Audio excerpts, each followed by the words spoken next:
Alright guys, good morning. So welcome to our discussion for income tax, and we will be discussing today tax on domestic corporations. So that would be chapter 2 of this book.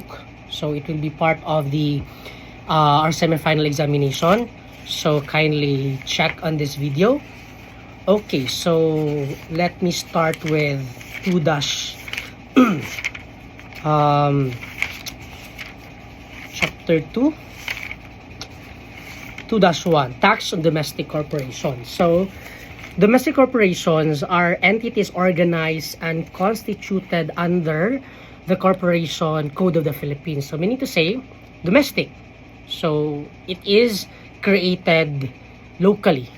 It is created under the Code of the Philippines. That's why under Corporation Code of the Philippines, there are two kinds of corporations. So, we have the ordinary corporation with several stockholders, and the one-person corporation that has one stockholder owner only, but for income tax purposes. So, the term corporation includes partnership, no matter how created or organized, joint stock companies, joint accounts, associations, and insurance companies. And I know, by now you are already learning with regards law on partnership and corporation. So you're already second year. So somehow you already have an overview of what a corporation is.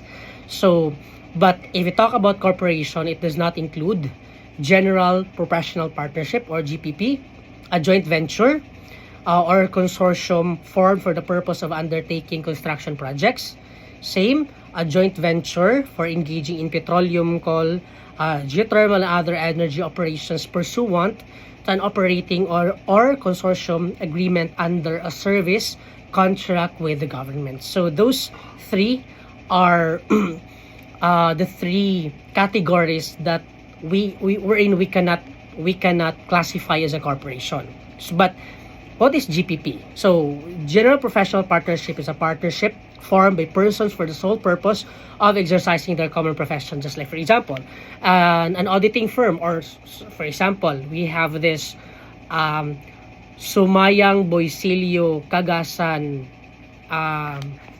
auditing firm. So, that is a general professional partnership because the three of the above the mentioned CPAs, they are forming a partnership to exercise their profession, and no part of the net income of which is derived from engaging any trade or business. So basically, professional partnership, meaning to say, as what I've mentioned, the exercise of their profession.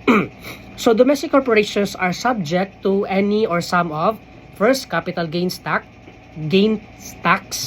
final tax on passive income, regular tax, and we call it MCIT or minimum corporate income tax. So let's discuss it one by one. The capital gains tax applies on the sale at a gain of shares of stock of domestic corporation not listed and traded in local stock exchange held as investments. So again, there is a sale of shares of stock, meaning a gain in the sale of shares of stock which is not listed on and traded in local stock exchange. So it is not listed and traded in Philippine Stock Exchange for Philippine corporation, and it is held as an investment or a capital asset. So that the transaction, we can apply capital gains tax. Another one is sale of real property. You know what is real property?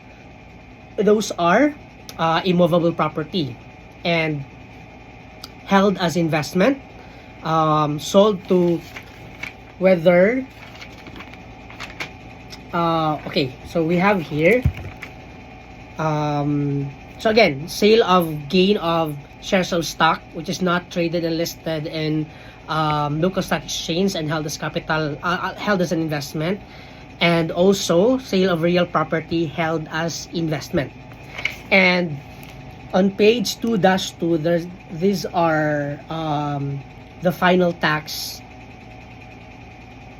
on those transactions. So on sale of shares of stock, on sale of land, we also have the dividend from domestic corporation, what would be the treatment if it is an exempt or if it is a final tax. So please take time to read figure 2-1, income tax on domestic corporations, so that you will be guided on these items. But definitely we will be applying this as we go along with our illustrations or our discussion.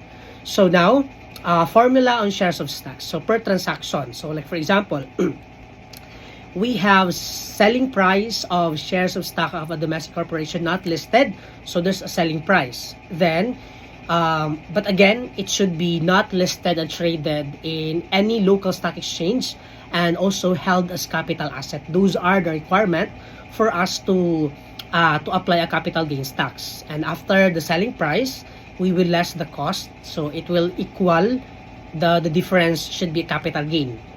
For a case of there is a gain, and capital gain tax on the capital gain. So illustration, for example, on sale by the company of shares of stock of domestic corporation not listed and traded in local stock exchange, held as investment as capital asset at a capital gain of 50,000. How much was the capital gain tax? So it was mentioned daw na ang capital gain na nato is already 50,000. We're already provided with the capital gain. The selling price and the cost is not provided. So the capital gain was immediately provided. So we will immediately multiply it by the final tax of 15%. So in figure 2-1, on page 2-2, we have here that on the net capital gain, we will multiply the capital gain with the 15% final tax. That's why we got 7,500 out from 50,000 multiplied by 15%. So rules on capital gain tax on sales of shares of stock. So the shares of stock are those of, take note, it should come from or it should be from a domestic corporation not listed and traded in any local stock exchange, and on a sale basis, there is tax only if the sale resulted in a gain. If it's a loss, there will be no tax. Okay? So it makes sense. So the time that you will have a capital gain, that would be the time that you will multiply the final tax of 15% to get the capital gain tax. Clear? So that's for the formula on shares of stocks. And for the formula on real property, that's still per transaction. So selling price or the fair market value on the date of sale, whichever is higher. So you will compare the selling price and the fair market value. So whichever is higher, that will be the price, the figure that we're gonna be using. Then capital gain tax at 6% thereon, whether there is a gain or loss on the sale. So let's go back to 2-1. Item B, on sale of land or building held as capital asset regardless of the location of the asset, on the gross selling price or current fair market value prevailing at the time of sale, whichever is higher, final tax of 6%. And it was mentioned that whether there is a gain or loss on the sale, we will compute for a final tax of 6%. Okay? So, an illustration. Let's go to the illustration for you to totally understand the concept. So, on a sale by L Company, a domestic corporation of land and building outside the Philippines, held as investment at capital gain of 5 million and a selling price of 8 when the fair market value was 11. How much was the capital gain tax? So, we will use the higher amount. So the 11,000 should be the one to be used because fair market value is 11,000 and the selling price is 8,000. So whichever is higher. So that's why we will multiply the 6% to the chosen figure, whichever is higher. That's why 11,000. The tax was applied on the higher fair market value. That's why it was mentioned that regardless if there is a gain or a loss, because the final tax of 6% will be multiplied to the selling price, not on the difference between the cost. So gets, so that's the concept of on the sale of real property.